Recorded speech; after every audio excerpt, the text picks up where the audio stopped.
अर्जुन के साथ एक रात बिताना चाहती थी ये सुंदर अप्सरा, लेकिन उसने दिया उन्हें श्राप। शास्त्रों के अनुसार देवराज इंद्र के स्वर्ग में 11 अप्सराएं प्रमुख सेविका थी।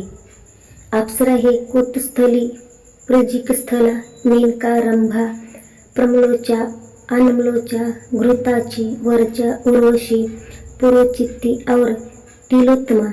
इन सभी अप्सराओं के प्रधान अप्सरा रंभा थी।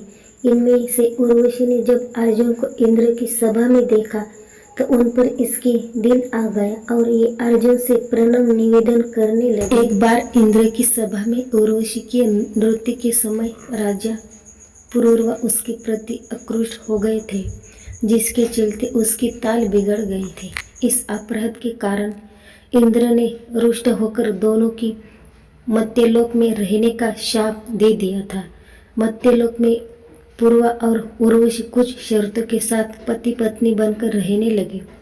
दोनों के कई पुत्र हुए। इनके पुत्रों में से एक आयु के पुत्र नहुष हुए।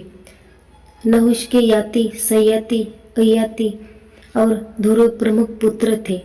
इन्हीं में से याति यदु, तुर्वसु, ध्रुव, अनु और पुरु हुए।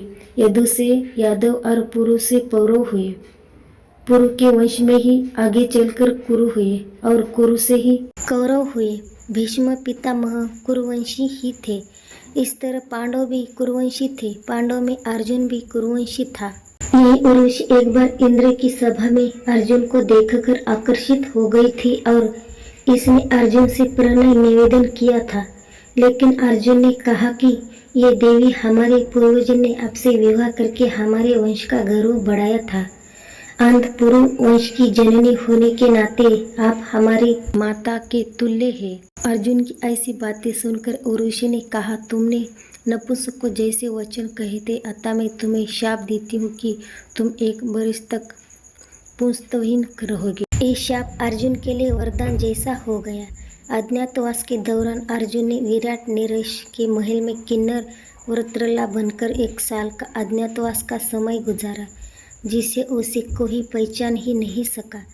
इस दौरान उसने वहाँ के नरेश की राजकुमारी उतार को नृत्य एक गान की शिक्षा दी। अर्जुन के साथ ही द्रौपदी सैरंध्री बनकर रही। अन्य पांडव भी वेश बदल कर रहे थे।